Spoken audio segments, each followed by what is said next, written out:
A real leather couch is fancy stuff. Makes your place look all rich and classy, and it's easy to keep clean. But man, when it starts getting worn out, it's a real bummer. No sweat though.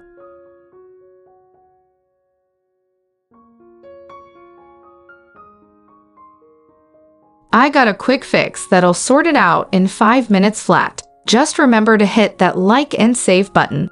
First off, give the worn spot a good clean. Then, grab some of this real leather color stuff. You can find the link down below if you want to buy it.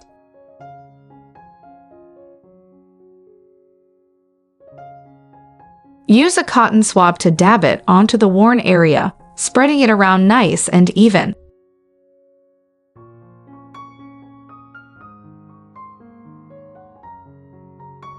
Want it to last longer? Put some color fixer on top. Bam! Your leather sofa's looking fresh again.